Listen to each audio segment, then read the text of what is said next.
The S&P CoreLogic Case-Shiller Index hitting an all-time high in March 2024. The new report, it shows that home prices increased month over month in all major metro markets. And here with more, we've got Brian Luke, who is the S&P Dow Jones Indices head of Commodities, Real and Digital Assets here. Great to have you on here with us, Brian, and thanks for taking some time. You know, as we dive into a bunch of the readings that we're getting economically, how significant is this latest data as it pertains to the broader picture here from CoreLogic Case-Shiller Index showing that new all-time high from March? Yeah, thanks for having me. I think the fact that we've hit 9 consecutive all-time highs, and that's on a seasonal adjusted basis, is something that's really tremendous. We saw a period of sustained all-time highs coming out of 2020 and the COVID cycle. Housing market was really exploding, but it did taper off a little bit, and now we're coming back to these consecutive new levels. So one of the things I think that look back is probably not to be afraid of an all-time high. I think over the last year, we've had 35 all-time highs in the S&P 500. And so the housing market is another asset class that's pushing new limits. What are some of the regional markets and drivers that you're tracking right now?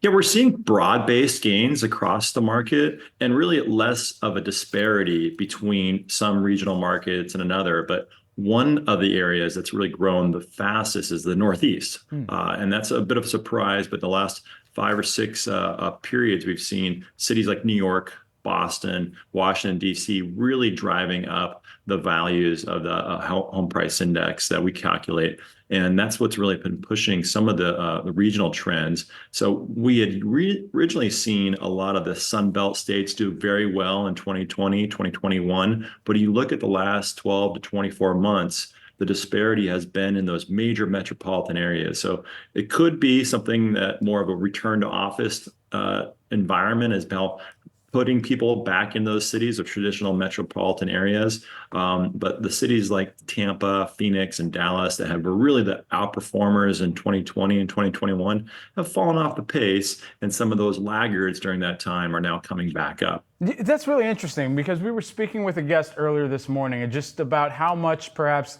the kind of annexation to city centers could impact the housing market once again. If you see people flowing into suburbs or exurbs, that was a new one for me to learn this morning as well, how that could, and return to office could potentially also be a near-term type of boost, small or medium size as it may be, back into the housing market as well here, as we're still waiting for even more capacity to be brought online as well.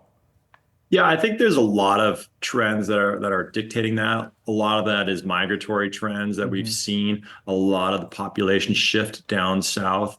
But those were values of housing markets that were lower valued, historically speaking. And a lot of people moved there for a better quality of life. And so a better quality of living in terms of their affordability of homes. But now what we're seeing in the last 12 to 24 months of data is a reversal of that. So I think that some of the outperformers, those sunshine states, they have done very well and they've continued to do return positively. However, one of the areas that we're really seeing improvement is some of those larger traditional markets.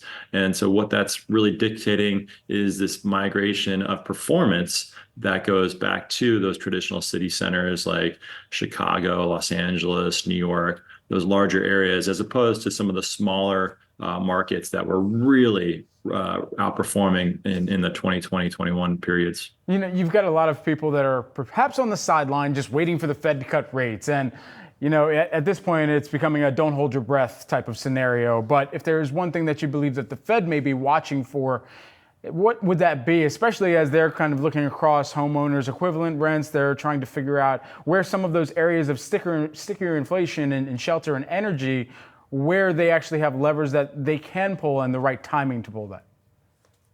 Yeah, so you do look at the St. Louis Fed. They do track the S&P CoreLogic Case-Shiller Home Price Indices. They track everything from a consumer's perspective. I think that when you look at some of the elevated rates we've seen, that did cause a bit of a pause in the appreciation in the market in the third quarter. However, we have seen more positive month over month returns in the last couple of months. But in terms of the overall benefit for all this equity and homeowners values is, they have that as a buffer. If it's not their first and largest asset investment, it could be their second next to their retirement portfolio.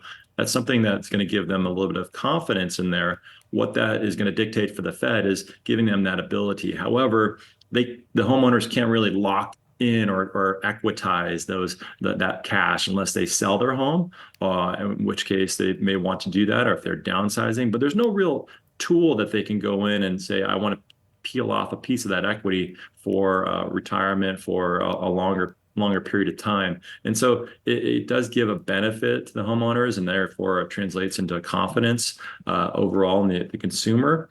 But there's not really something that they can pull together and utilize aside from transacting and selling down. Yeah. Brian, I got to sprint to the finish. 15 seconds left here. If there's one way that you would describe the summer home buying season, as now we've had the unofficial beginning of summer already behind us this past weekend, what would that be?